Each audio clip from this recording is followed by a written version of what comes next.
આવી હરી જન્માષ્ટમી, કર્યો ઉત્સવ રૂડી રીત, આવી ગણેશ ચતુર્થી કા પૂજ્યા, ગણપતિ ધરી પ્રીત. ભાદરવો મહિનો આવી ગયો, ગણેશ ચોથ. રામાનંદ સ્વામી એ ગણપતિ પૂજાનો ઉત્સવ કરેલો છે. આજુબાજુમાંથી હરિભક્તો આવ્યા ને સારો સમયો કર્યો. જલઝીરણીનો પણ ઉત્સવ કર્યો ત્યાં કને. જલઝીરણીના સમૈયામાં ગણપતિની પૂજા કરી લ્યો. એમાં આશ્ચર્ય એવું થયું, પૂજા ગણપતિની કરે અને દેખાય નીલકંઠ વર્ણી પાછા લ્યો. બધાને એમ થાય કે આ વરી શું છે કે એમ શ્રી હરિ ચમત્કાર બતાવતા હતા. હે પ્રકાશ પ્રકાશ દેખાય ને આવું મહારાજ બતાવતા. બધાને આશ્ચર્ય લાગે કે આ નીલકંઠ વર્ણીનો જ આ બધો પ્રતાપ છે કે જોવા માટે હજારો લોકો ભેળા થાય. હે વાજિંત્રો વાગે, આકાશમાં દેવતાઓ આવી જાય લ્યો. વિમાન છાઈ જાય આકાશમાં દર્શન કરવાને માટે. હે વાજે વાજ ત્રાસા ને તાલ મૃદંગ, શરણાઈ ઉપંગ ને ચંગ, કોઈ ગાય બજાવીને તાળી, રચના થઈ રૂડી રૂપાળી. બહુયુડે અબીલ ગુલાલ, થયો આકાશ એથ કિલાલ. મહોત્સવનો આનંદ છે. અબીર ગુલાલ ઉડે ને બંદૂકોના ધડાકા થાય. હવે તો પોલીસ વાળા ના પાડે. પેલા આપણે બંદૂક ફોડતા સમજ્યા ને. પોલીસ વાળા કે કેની રજા લીધી બંદૂક ફોડવાની? ઓલી કડાઈમાં મકાઈ નાખીને ધાણી કેવી ફૂલે ને એવી બંદૂકો ફૂટતી હતી હો, એવું લખ્યું.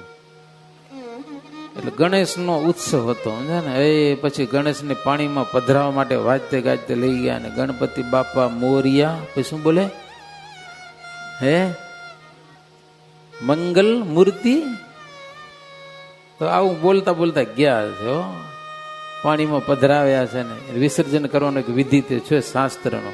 ગણપતિની પૂજા થઈ જાય પછી ગણેશને પાણીમાં પધરાવી દેવાના, વિસર્જન વિધિ કહેવાય. આ સમયો પૂરો કરીને બધા ભક્તો પોતપોતાને ઘેર ગયા. પછી વળી દશેરાનો ઉત્સવ આવ્યો, એ પણ સારામાં સારો કર્યો. એને પછી દિવાળી ઉત્સવ, અન્નકૂટ ઉત્સવ, એ તો બહુ જોરદાર કર્યો. પ્રબોધનીનો ઉત્સવ આવ્યો, એમાં પણ દેશ દેશથી હરિભક્તો આવ્યા. તે જ દિવસે રામાનંદ સ્વામીને મહારાજ હાથ જોડીને કે તમે મહાજ્ઞાની છો. મહારાજ જો રામાનંદ સ્વામીને, અને મારા માતા પિતાને તમે ગુરુ છો. પાછા મારા મા બાપને તમે દીક્ષા આપી છે તો મને દીક્ષા આપો, મને દીક્ષા આપો. મહારાજ આગ્રહ કર્યો ગુરુને હો, અને મને આશીર્વાદ આપો અને દીક્ષા આપો. રામાનંદ સ્વામી કે બહુ સારું કે લ્યો તમારે દીક્ષા લેવી જ છે. તીવ્ર વૈરાગ્ય વાળા તો છો તમે, સંસાર તો તમને ખારો લાગે છે, તમારી કઈ કસોટી કરવી પડે એવી તો જરૂર નથી. તમે મહાદીક્ષાને સંપૂર્ણપણે લાયક છો કે હો. જન્મથી માંડી કરીને આજ દિવસ સુધી તમે ઉર્ધ્વ રેતા નૈષ્ટિક બ્રહ્મચારી છો લ્યો. રામાનંદ સ્વામી કે હો, જન્મથી કરીને આજ દિવસ સુધી તમે ઉર્ધ્વ રેતા બ્રહ્મચારી છો. નૈષ્ટિક બ્રહ્મચારીમાં ફરક અને ઉર્ધ્વ રેતા બ્રહ્મચારીમાં ફરક. સ્ત્રીનો એકવાર પણ સંકલ્પ ન થયો હોય, સ્વપ્ન પણ ના આવ્યું હોય, એને ઉર્ધ્વ રેતા બ્રહ્મચારી કહેવાય. તો રામાનંદ સ્વામી કે તમારે જેવા તો બ્રહ્મજ્ઞાની કોઈ છે નહીં. જોકે દીક્ષા લીધા વિના જ તમે અનંતકોટ જીવોના કલ્યાણ કરી શકો એવા સમર્થ છો. સંકલ્પે માત્રથી તમે થાપ્યો છે વેદનો ધર્મ, તેનો મૂળ વિચારીને મરમાં, સૌને શીખવવાને જ કાજ, દીક્ષા લેવા ઈચ્છો મહારાજ. સંપ્રદાયની દીક્ષા લેવી જોઈએ, ભક્તિની દીક્ષા લેવી જરૂરી છે. રામાનંદ સ્વામી કહે શીખવા માટે તમે દીક્ષાનો આગ્રહ કરો છો, તમને શું જરૂર છે? આપણે જો મારે શ્રી પાસે દીક્ષા લઈ છે, શરણ મંત્ર લેવો જરૂરી છે. આ સંપ્રદાયનો અનુયાયી ત્યારે થાય અને એને ભક્તિ કરવાનો અધિકાર ત્યારે મળે કે જ્યારે દીક્ષા લે ત્યારે. દીક્ષા લેવી જરૂરી છે. કોઈ બાકી રહ્યા હો ને તો ગમે ત્યારે લઈ લેવાની દીક્ષા. એમ રામાનંદ સ્વામી પ્રશંસા કરી વરણીરાજની. પછી દીક્ષાનો મોટો ઉત્સવ કર્યો. એ બ્રાહ્મણોને બોલાવ્યા અને મહામંત્રની દીક્ષા ધામધૂમથી કયો કે વેદ વિધિ સહિત કયો એ પ્રમાણે આપી છે. અને સહજાનંદ સ્વામી અને નારાયણ મુનિ બે નામ રાખ્યા અને ધર્મ પાલન કરવાની બધી વાતો કરી. તમે નિષ્કામી છો, ધર્મ પાળજો, બધાને ધર્મ પડાવજો. જેમ હીરાને ઓપ ચડાવે કેવો ચમકે એમ ધર્મીને ધર્મ બતાવ્યો રામાનંદ સ્વામી. હો, મહારાજ પોતે ધર્મિષ્ઠ જ છે. જે જે ગુરુ નિયમ બતાવ્યા ને મહારાજ કે બધા યથાવત પાલન કરીશ કે હો પ્રેમથી. હતું સરોવર તે થયું સાગરનું સરદાર, મેરુને મસ્તક જુઓ મૂક્યો હાથ ગિરનાર. પડી કઈ ખબર? સરોવર હતું એ સાગરનું સરદાર બન્યું. લો, સરોવર એટલે તળાવ કહેવાય ને, સાગર એટલે તો સમુદ્ર, એનું સરદાર બન્યું. એટલે મહારાજ છે સાક્ષાત ભગવાન છે, સાગર છે. અને રામાનંદ સ્વામી પાસે દીક્ષા લીધી. સમજાને? રામાનંદ સ્વામી સરોવર કહેવાય અને મહારાજ છે સાગર કહેવાય. એવી એક કલ્પના છે. મેરુ ને મસ્તક જુઓ, ગિરનાર પર્વતે મેરુ ઉપર હાથ મૂક્યો, આશીર્વાદ દીધા. પડે સમજાણ? ગિરનાર પર્વત આટલો કહેવાય અને મેરુ પર્વત તો આખા બ્રહ્માંડને ધારી રહેલો છે. મેરુ પર્વત ચારે કોર છે, એની વચ્ચે આપણે સુરક્ષિત છીએ. ચારે બાજુ ઊંચો મેરુ પર્વત છે. મેરુ પર્વતની બાજુ બધા મોટા મોટા અસુરો છે. એકાદ અસુર આવી જાય ને બધાને ખાઈ જાય આપણે, એવા ભયંકર જબરા જબરા અસુરો છે.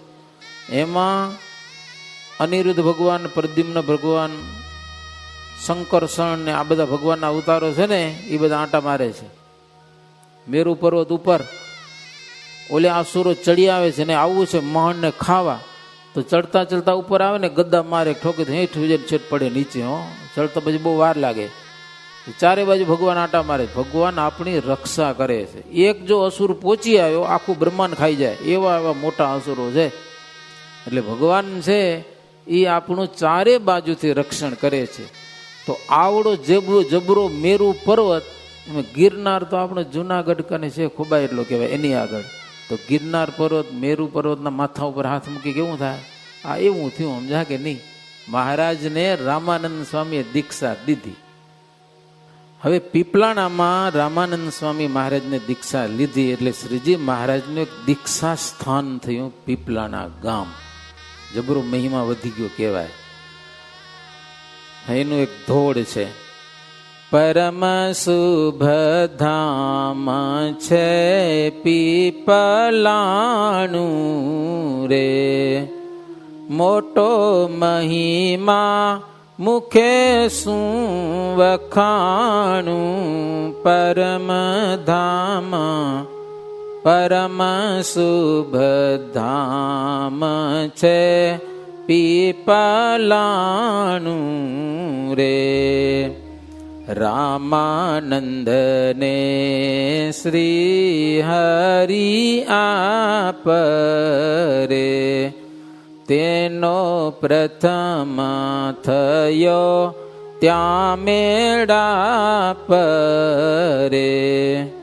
પૂરો દેખાડ્યો પ્રગટ પ્રતાપ, પરમ શુભ ધામ છે પીપલાણું રે. પીપલાણા ગામનો જબરો મહિમા વર્ણન કરેલો છે. રામાનંદ સ્વામી અને શ્રીહરિનો મેળાપ થયો. મહારાજ બહુ ચમત્કાર બતાવ્યા પીપલાણા ગામમાં. અક્ષરધામના ધામી પુરુષોત્તમ નારાયણ ત્યાં કને દીક્ષા લીધી. સહજાનંદ સ્વામી નારાયણ મુનિ નામ ધારણ કર્યા. છુપૈયામાં જેમ શ્રીહરિનો જન્મ થયો એમ એક દીક્ષા છે ને એક જાતનો જન્મ છે. તો છપૈયા જન્મસ્થાન અને પીપલાણા છે એ દીક્ષા સ્થાન. સોરઠ દેશનું એક તીર્થ છે મોટું. ધન્ય છે નરસિંહ મહેતાને, એના ઘરે ભગવાન શ્રીહરિ રોકાણા, અનંત જીવોના કલ્યાણ કર્યા. અને કેવું કહેવાય એનું ઘર? ધર્મનું ધામ. છુપૈયામાં ધર્મદેવનું ઘર અને પીપલાણામાં નરસિંહ મહેતાનું ઘર. દયા સાગર ભગવાન શ્રીહરિ અહીંયા રહીને અનેક લોકોને સમાધિઓ કરાવી, પોતાના ધામના દર્શન કરાવ્યા. ઓજત નદીમાં ખૂબ નાયા સંતો ભક્તજનોની સાથે અનેક વાર. તો અનેક તીર્થો ત્યાં આવીને નિવાસ કર્યા. ઓજત નદીમાં દ્વારિકા, મથુરા, હરદ્વાર એવા તીર્થો ત્યાં વસે છે. કાશી, કેદાર. જન જન્મીને જગત મોજાર રે, ત્યાં ન તીર્થે ગયો એક વાર રે. આ પૃથ્વી પર જન્મ ધારણ કરી અને ઓજત નદીમાં એકવાર જો ન ગયો ને તો વ્યર્થ ગયો, કે એમ એડી ગયો અવતાર. તીર્થ શ્રાદ્ધ ત્યાં જઈ જાના કરશે રે, એના પૂર્વજની છે ઉદ્ધરશે રે. સ્થિર અક્ષરમાં જઈ ઠરશે, પરમ શુભ ધામ છે પીપલાણું રે. કોઈકા ઓજત નદીમાં આવીને શ્રાદ્ધ કરશે તો એના પૂર્વજોનો ઉદ્ધાર થઈ જશે. કોઈક જપ તપ વ્રત દાન કરશે, કોઈક સંતાનની ઈચ્છાથી કંઈક કરશે તો એને સંતાનની પ્રાપ્તિ થશે. ધન ધાન્યની ઈચ્છા હશે તો ઈચ્છા અહીંયા કને પૂર્ણ થશે. પામે જેવું જે ચિત્તે ચાહે છે રે. જેવી ઈચ્છા હશે ને, અરે મોક્ષની ઈચ્છા હશે તો મોક્ષ પણ મળશે. એમ રઘુવીર સુત સુત કહે છે, પરમ શુભ ધામ છે પીપલાણું રે. રઘુવીર સુત એટલે વિહારીલાલજી મહારાજ.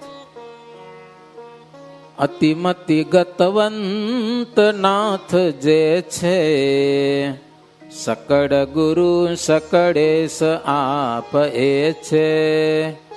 નરતનુ ધરીને ચરિત્ર કેવા, અકળ કરે વળી તીર્થ થાન તેવા. અકળ ચરિત્રો છે ભગવાનના હો. ધર્મ સ્થાપવા ભૂમિ મોજાર, ક્યારે આજ્ઞા કરી કરતાર. ઉદ્ધવી સંપ્રદાય ચલાવ્યો, તેનું મૂળ મને સમજાવો. હવે પ્રશ્ન પૂછ્યો છે અભયસિંહ રાજા, લોધિકાના હતા. એ કે રામાનંદ સ્વામી ઉદ્ધવનો અવતાર, એને ભગવાને ક્યારે આજ્ઞા આપી આ સંપ્રદાય સ્થાપવાની, એનો ક્યાં જન્મ થયો વગેરે વગેરે કથા મને સાંભળવી છે. હવે રામાનંદ સ્વામીનું ચરિત્ર આ શાસ્ત્રમાં થોડુંક વિશિષ્ટ છે. મેં આજે જોયું, આટલા દિવસ મેં ક્યાંય વાંચ્યું નથી. બહુ નવીન ચરિત્ર છે, સમજે ને. અભયસિંહ કે ગુરુ મહારાજ અચિંત્યાનંદ બ્રહ્મચારીને કદાચ કોઈ જૂનો શાસ્ત્રમાં હોય આ કથા તો મને ઈ સંભળાવો, મારે સાંભળવી છે. કે હો ઉદ્ધવે ક્યાં દેહ ધારણ કર્યો, કેને ગુરુ કર્યા, જન્મ ધારણ કરવાનું કારણ શું ઉદ્ધવજીને, આ બધું ઈચ્છું છું. કંઈક દયા કરો ને એ કથા મને સંભળાવો. સુણીએ હું બોલ્યા બ્રહ્મચારી, કથા તે સાંભળો મન ધારી. સ્થાપ્યો જે ઉદ્ધવી સંપ્રદાય, મૂળ શ્રીમદ ભાગવત માયા. જુઓ, સાંભળો ઉદ્ધવ સંપ્રદાય આપણો કહેવાય છે સ્વામિનારાયણ સંપ્રદાય, બાકી તો ઉદ્ધવ સંપ્રદાય છે, બધા જાણો છો. એનું મૂળ છે શ્રીમદ ભાગવત શાસ્ત્ર. દુનિયા ગમે તેમ માનતી હોય, સમજા કે નહીં, દુનિયાને અર્થ કરતા ના આવડે. કારણ કે સ્વામિનારાયણથી વાંધો ખરો ને કેટલાક ને, બધાની વાત નથી. કેટલાક ભાગવતના ભલે વક્તા હોય પણ સ્વામિનારાયણ તેને બહુ વાંધો હોય, ખબર નહીં ક્યાંથી વાંધો આવે ખબર નથી પડતી. પણ સ્વામિનારાયણ જન્મ ધારણ કરશે એ ભાગવતમાં લખ્યું પાછું, સમજ્યા ને. શરૂઆતમાં છે, પછી ઉત્તરાર્ધ 10મો સ્કંદ, એમાં પણ ચોખ્ખે ચોખ્ખું લખેલું છે. તો 28માં દ્વાપર યુગને અંતે પૃથ્વી ઉપર પાપ બહુ વધ્યું છે. રાજાઓ બધા ભૂમિના ભારભૂત થયેલા છે, અધર્મ બહુ વધ્યો છે. ધરા ધેનું તણું રૂપ ધરી, ધરા એટલે પૃથ્વી, ગાયનું રૂપ ધારણ કરી ઇન્દ્ર પાસે ગઈ છે, બ્રહ્મા પાસે ગઈ છે. પાપ બહુ વધ્યું, વજન સહન થતો નથી. દેવતાઓ પાસે ગઈ પૃથ્વી, કંઈક કરો. હે કર્યો પીડાનો બહુ પોકાર, સર્વ દેવે સુણ્યો તહેવાર. પણ દેવતાઓ કે હારું અમારેથી કઈ થાય એમ નથી, અમને ધસી નાખેલા બધા પાપીઓ એવા વધી ગયા છે ને, હવે શું કરવું? સૌએ કૃષ્ણની પ્રાર્થના કરી, દયા સાગર દિલમાં ધરી, આપે ઈચ્છા લેવા અવતાર, ભારે ભૂમિનો હરવાને ભાર. પછી પૃથ્વી ને એ બધા દેવતાઓ અને ભગવાન પુરુષોત્તમ નારાયણની પ્રાર્થના કરી છે. એટલે ભગવાને વિચાર કર્યો પૃથ્વીનો ભાર હરવો કરવા માટે. ભૂમિ તણો ભાર ઉતારવાને, ધરા વિશે ધર્મ પ્રસારવાને, ધર્યા વસુદેવ થકી શરીર, શ્રી કૃષ્ણને શ્રી બળદેવ વીર. શ્રી કૃષ્ણ અને બલરામજી પધાર્યા, અને એની સાથે ત્રીજા અર્જુનજી કૌરવ કુળમાં ઈ આવ્યા. અને આ ત્રણેય જણા ખાસ સમજા ને, બીજા જી હશે પણ મેન 3 જણા, કૃષ્ણ, બલરામ અને અર્જુન, એ 3 જણા થઈને સંહાર કર્યો પૃથ્વી ઉપર પાપીઓનો, અસુરોનો. એમ કરતા કરતા છેવાડે આખી જિંદગી લો ને, શ્રી કૃષ્ણ ભગવાન 125 વર્ષ રહ્યા હતા હો. પછી ભગવાન કૃષ્ણે જાણ્યું કે 100 વર્ષની કળિયુગની આવરદા છે. એ કળિયુગની શરૂઆતમાં, અને દ્વાપર હોય ને એનાથી પેલા કયો હોય, દ્વાપર યુગ અને કલિયુગની સંધિમાં, કે ત્રેતાયુગ, સતયુગ, દ્વાપર, ત્રેતા અને કડી. ત્રેતાયુગ અને કડીની સંધિમાં શ્રી કૃષ્ણ હતા વચ્ચે વચ્ચે. ત્રેતાયુગનો અંત અને કળિયુગને આવવું. હવે કળિયુગ આવી ગયો, તો કળિયુગમાં 100 વર્ષ જીવવાનું હોય. શ્રી કૃષ્ણને 125 વર્ષ થઈ ગયેલો. ધામમાં જવાનો ટાઈમ નથી મળતો, વિચાર કરો. કૃષ્ણને ધામમાં જવું એ પણ અવસર હરખો આવતો નથી. એક દી બ્રહ્મા આવ્યા દ્વારિકામાં, કૃષ્ણને 125 વર્ષ થઈ ગયેલો. હવે તો કાંક કરો, કળિયુગની આવરદા પૂરી થાય છે. ભગવાન કે જાવું તો છે. ઘણા અસુરોને માર્યા, પણ હારા યાદવો જીવે છે ને, ત્યાંથી જવાય નહીં, આને ઠેકાણે કરવા પડે. યાદવ કુળ બહુ ખતરનાક હતું, સમજ્યા ને. એવા વ્યસની હતા ને, જોરદાર, બધી વાતું ના કરાય ને, સમજ્યા. અને તાકાત બુરી હતી, ગમે એની સામે લડે ને બધાને ધસી નાખે એવા યોદ્ધા બહુ હતા. યાદવ કુળ આખું. ભગવાન કૃષ્ણ કે રહ્યો હજી જાદવ વંશ શેષ, તે ભાર ને હરવો અશેષ. ઈ ભાર દૂર થાય પછી હું ધામમાં જઈશ, કે ભલે 2 દી વધુ જીવવું પડે તો વાંધો નહીં. પછી ભાગવતમાં જ કથા આવે છે, ઋષિ મુનિઓના શાપ દ્વારા, ખબર, લોઢું જન્મ્યું હતું ને ઓલા છોરાને, પછી એમાં શાપ થયો. યાદવ કુળ 56 કરોડ યાદવો મરાણા. ભગવાન કે ઈ યાદવો મરાઈ જાય પછી હું ધામમાં જાઉં. કે હો, એ તો બરોબર, ધામમાં તો જાઉં, પણ ભગવાન કૃષ્ણ વિચારે છે કે મારું જે જ્ઞાન છે એ કોને આપું, જ્ઞાનના આચાર્ય કોને બનાવવા. કેમ જ્ઞાનના અધિકારી કોકને બનાવવા પડે. ધર્મનો જે સંપ્રદાય છે એ કેના વડે પૃથ્વી ઉપર સ્થપાય મારા જેવો ગુણિયલ કોણ છે કે જ્ઞાનનો પ્રચાર કરે, જેના થકી ઘણા બધા માણસોને મોક્ષ મળે, દુઃખ બધાને દૂર કરે. બહુ વિચાર કરતા કરતા ભગવાનને પોતાની જેવા ઉદ્ધવજીને જાણ્યા કે હો. અચિંત્યાનંદ બ્રહ્મચારી અભયસિંહને કહે છે, પોતા જેવા ઉદ્ધવજીને જાણ્યા કે મારો તમામ અભિપ્રાય જાણે એવા એક ઉદ્ધવજી છે, આત્મજ્ઞાની અને મારા ભગત છે પાછા, અને મારો સંપ્રદાય એનો એ પ્રચાર કરશે.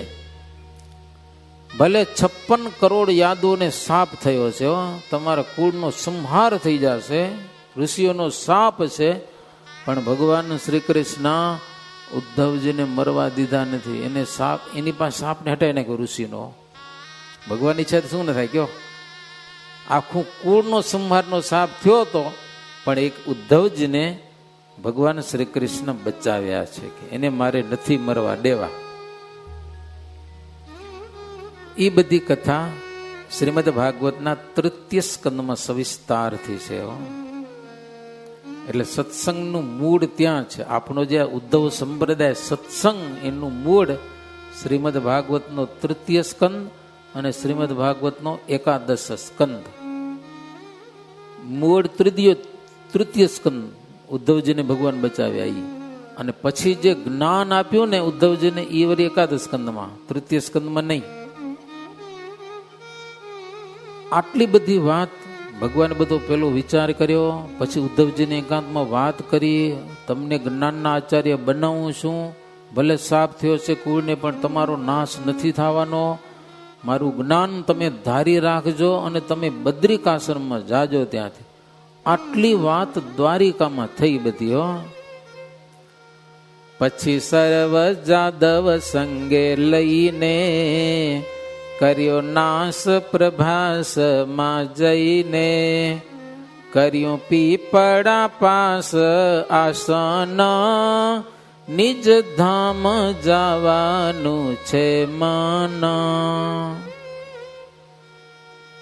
દ્વારિકામાં પાણી ચડી આવતું હતું ને ઊંચું, એટલે શ્રી કૃષ્ણ ભગવાન બધાને બોલાવે કે ઋષિનો સાપ થયો લાગે છે કે જીવાસિની, હાલો પ્રભાસ પાટણમાં જઈએ, ત્યાં સ્નાન કરશું, સમુદ્રમાં પવિત્ર થાશું.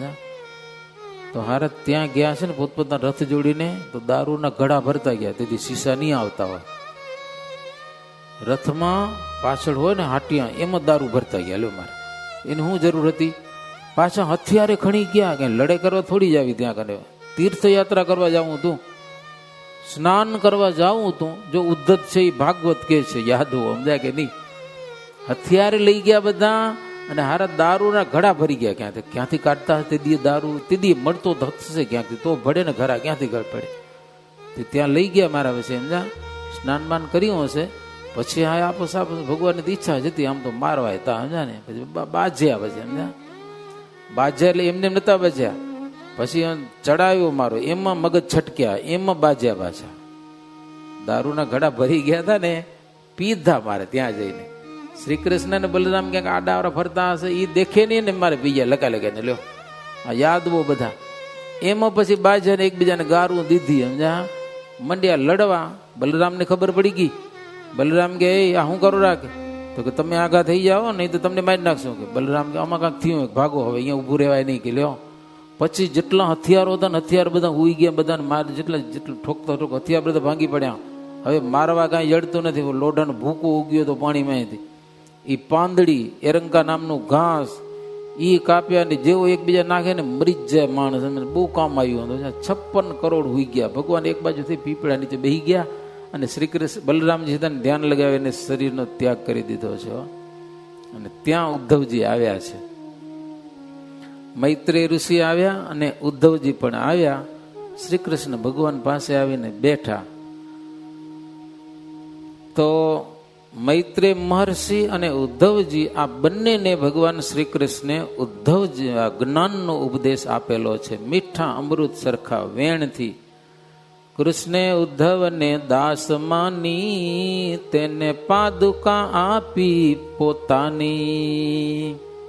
ઉદ્ધવજીને પોતાના દાસ માની, ભગવાન પાદુકા પહેરતા હતા ને ચરણમાં, એ ઉદ્ધવજીને આપી દીધી કે આ પ્રસાદ, કે હવે તો રહેવાનું નથી મને, તમે આ રાખજો કે હો. અને જ્ઞાનના આચાર્ય સ્થાપ્યા.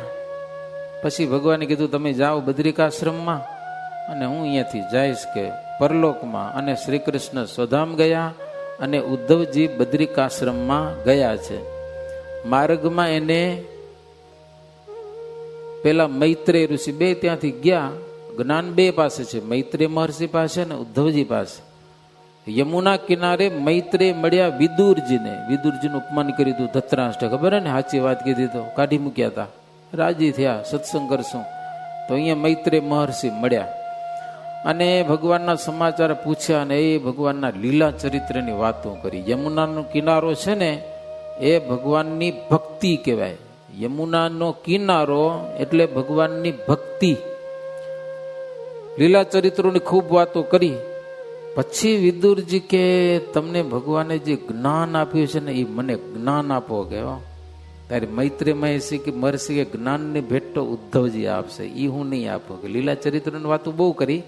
પછી ત્યાંથી છૂટા પડ્યા. વિદુરજી ફરતા ફરતા હરિદ્વાર આવ્યા અને ઉદ્ધવજી પણ ફરતા ફરતા હરિદ્વાર આવ્યા છે. ને ત્યાં પછી જ્ઞાનની બધી વાતો ચર્ચાઓ જબરજસ્ત બધી થયેલી છે. ભગવાનના ધામમાં ગયા અને બધી વાતો કરી. અને ત્યાંથી ઉદ્ધવજી પછી બદ્રિકાશ્રમમાં ગયેલા છે. આવી બધી કથા છે. બદ્રિકાશ્રમમાં પણ ઉદ્ધવજી ત્યાંના મુક્તોને જ્ઞાનની બધી વાતો કરેલી છે અને જગતથી ઉદાસી કરેલા છે. ભગવાનનું ધ્યાન કરી કરી કેટલાકને સ્થિતિવાન. બદ્રિકાશ્રમમાં પણ કથા થાય છે, સમજાના. જબરજસ્ત કથા થાય છે. અને અહીંયા જે મહારાજે ચરિત્રો કરેલા હોય ને આ પૃથ્વી ઉપર, ત્યાં ચરિત્રોની કથાઓ થાય છે. બહુ મજા આવે છે ત્યાં કને. હા, નરનારાયણ ભગવાન પણ રાજી થાય. ત્યાંના ઋષિ મુનિઓ પણ સહજાનંદ સ્વામીની કોઈક વાતો સંભળાવે ને તો બહુ મજા આવે. એવી આપણા સંપ્રદાયમાં એવી પણ કેટલીક વાતો છે. જો સંતદાસજી ત્યાં કને ગયા હતા. ઉદ્ધવજી દેહનો ત્યાગ નથી કર્યો. જુઓ, ઉદ્ધવજી છત્ય દેહે છે છતાં બદ્રિકાશ્રમમાં ગયેલા છે. હજી ઉદ્ધવજી આમ પ્રાણ છોડ્યા નથી. ભગવાને એને ચિરંજીવી બનાવ્યા હશે કે જે બનાવ્યા હશે. ફરતા ફરતા ઉદ્ધવજી બદ્રિકાશ્રમમાં આવ્યા છે. બદ્રિકાશ્રમથી પાછા ફરતા ફરતા ભૂમિ ઉપર પણ બહુ ફર્યા છે. ઘણા બધાને સત્સંગી બનાવ્યા છે. એ કથા આપણે આવતીકાલની કથા એ આજના કરતા વળી થોડીક વિચિત્ર હશે. કઈ જ્ઞાતિના કેટલાક રાજા સત્સંગી થયા અને અહીંયા કેટલા થયા ને કેટલા થયા ને પછી ક્યારે અધર્મ વૃદ્ધિ પામ્યો અને કેવો અધર્મ વધ્યો વગેરે વગેરે કથા આવતીકાલે. અત્યારે ભગવાનના નામ મંત્રની સાથે કથાને વિરામ. સહજાનંદ સ્વામી મહારાજની જય. શ્રીપતિમ શ્રીધરામ સર્વદેવેશ્વરામ ભક્તિધર્માત્મજમ વાસુદેવમ હરિમ માધવમ કેશવમ કામદમ કારણમ સ્વામિનારાયણમ નીલકંઠમ ભજે. સહજાનંદ સ્વામી મહારાજની જય.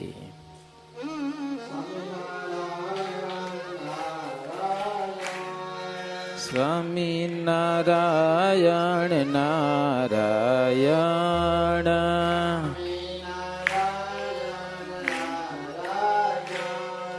સ્વામિનારાયણ નારાયણ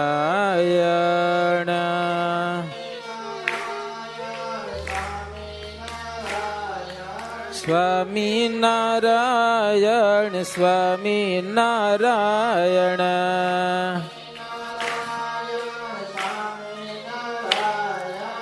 સ્વામિનારાયણ સ્વામિનારાયણ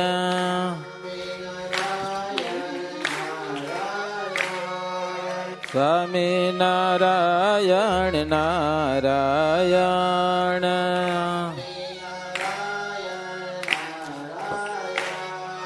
સ્વામિનારાયણ નારાયણ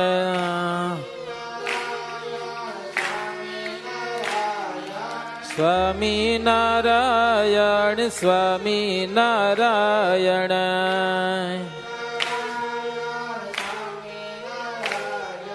સ્વામી નારાયણ સ્વામી નારાયણ સ્વામી નારાયણ નારાયણ સ્વામી નારાયણ નારાયણ સ્વામી નારાયણ સ્વામી નારાયણ સ્વામી નારાયણ સ્વામી નારાયણ સ્વામી નારાયણ નારાયણ સ્વામી નારાયણ નારાયણ સ્વામી નારાયણ સ્વામી નારાયણ સ્વામી નારાયણ સ્વામી નારાયણ સ્વામી નારાયણ નારાયણ સ્વામી નારાયણ નારાયણ સ્વામી નારાયણ નારાયણ